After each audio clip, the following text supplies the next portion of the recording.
Почитувани гледачи, ви го презентираме нашиот видеоизбор тема на неделата на Слободна Европа, посветена на актуелните настани во регионот и светот и нивната поврзаност и влијание врз Македонија. Овој пат на тема како да се намалат последиците од природните катастрофи. Во Италија од 1900 година досега имало 36 земјотреси со магнитуда над 5 степени. Скоро сите донесоа смрт и уништување. Последниот земјотрес со сила од 6 степени, кој разурна цели градови во централниот дел на земјата, повторно го отвори прашањето зошто досега владите не направиле нешто да го спречат тоа. Црквата Свети Бенедикт во стариот град Норчија само се заниша, но не падна од земјотресот со сила од над 6 степени што го зафати централниот дел на Италија.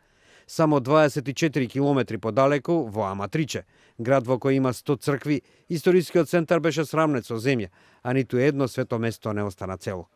Некои велат дека тоа било поради епицентарот и специфичната конфигурација на тлото.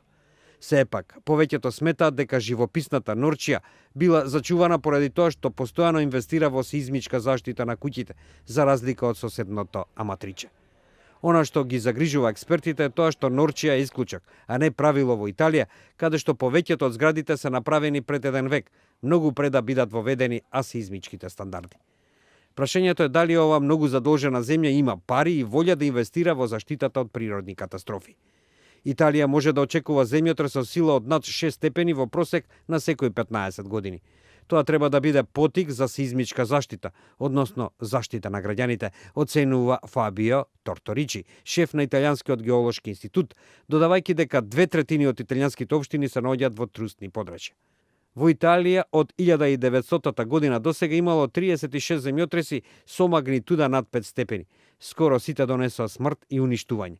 Последниот земјотрес повторно го отвори прашањето зошто досега владите не направиле ништо да го спречат тоа. Премиерот Матео Ренци, како и оние пред него, веднаш по несреќата вети заштита против земјотреси. Но како и повеќето италијанци, тој е и фаталистички расположен. Илузорно е да мислите дека можете се да контролирате. Тешко е да се замисли дека ова несреќа ќе можеше да се спречи само со користење различна технологија на градење, рече тој. Но експертите не се согласуваат со него, наведувајќи дека е можна заштита, се разбира доколку се има доволно пари. Според некои проценки, на Италија годишно ќе бидат неопходни по 4 милиарди евра во наредните 20 години на програми за превенција на катастрофите. Друго е прашањето дали тие пари ќе бидат паметно потрошени или ќе завршат во бирократските ходници и во рацете на мафијата. Ако овие куќи беа градени или заштитени како оние во Јапонија, тие никогаш немаше да се урнат, вели јавниот обвинител Џузепе Саива, која води истрагата во врска со земјотресот во централна Италија. Од друга страна, во последно време зајакна новооткриениот ентузијазам дека последните технолошки средства, како дроновите и смартфоните, можат да го подобрат начинот да им се помогне луѓето во подрачјата погодени од природни непогоди. Имено, дроновите можат брзо да го истражат местото, а смартфоните преку социјалните медиуми да ја подобрат комуникацијата со евентуалните преживеани. Сепак има и такви кои велат дека станува збор за претенциозен ентузијазам, наведувајќи дека новите технологии не може да бидат замена за основната инфраструктура. Во Африка, например, нема доволно патишта и аеродроми, преку кои би дошла помошта и тоа ниту еден смартфон или дрон не може да го подобри, вели Матијас Гершаген, експерт на Обединетите нации. Затоа според него е неопходна цела мрежа во која технологијата ќе биде само еден дел од напорите за давање помош. При тоа се спомнува системот за брзо предупредување што беше инсталиран во Индонезија по катастрофалното цунами во 2004 година. Системот воопшто не проработе во 2010 година, кога регионот повторно беше погоден од цунами.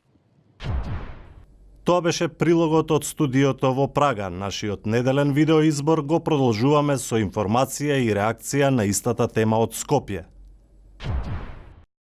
Во Македонија пак по последната поплава во Скопско, како и секогаш по природните непогоди, надлежните ветија поголема подготвеност во спречувањето на последиците од катастрофите.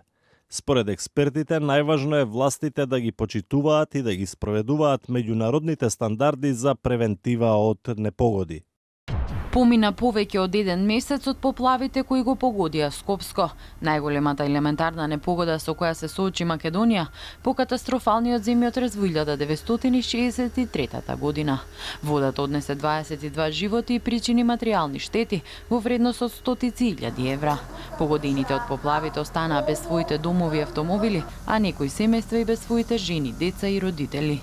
Може ли да се ублажат последиците кои долго време ќе се санираат и дали поплавите на површина ја изнесоа и долгогодишната негрижа која го зема својот данок.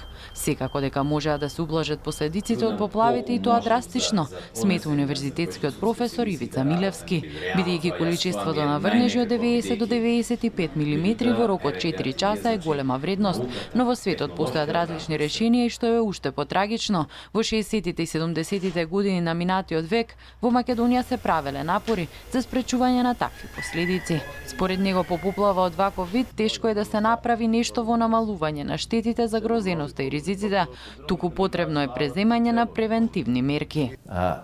Превентивните мерки требале да направат да не дојде до собирање на толку голема количина на вода, односно таа да биде одведена или барем дел од неја, можело по наши проценки негде околу 50-60% од таа вода веќе да била дренирана према реката Вардар. Што, како што забележа убаво некој, значи додека овдека имаше страшна поплава, коритото на Вардар беше полупразно.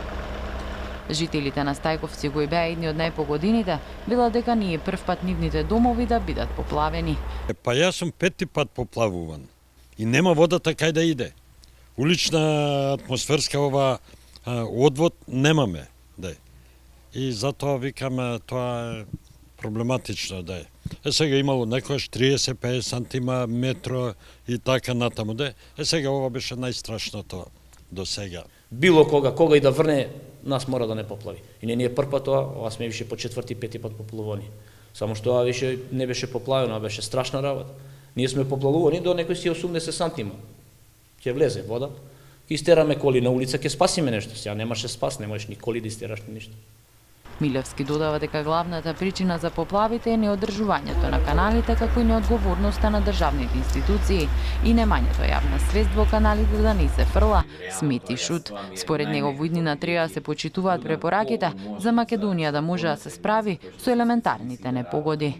Почитување на стратешките определби околу заштита од елементарни од природни непогоди пред се, изградба на сите потребни и одржување на сите потребни објекти, пошумување или поставување на вегетација, не мора да е тоа шумска вегетација која што ќе впие дел од атмосферските врнежи и така натаму, сет на мерки и задолжителна соработка и вклучување на стручни лица соодветни, дали ќе биде тоа за слечишта, дали ќе биде за земјотреси, дали ќе биде за поплави во донесување на тие документи. Милевски стакнува и дека поплавите покажале од институциите не се доволно координирани и не реагирале брзо. Ја следевте видео темата на неделата на Слободна Европа. Следете не повторно секој петок на нашата интернет страница slobodnaevropa.mk.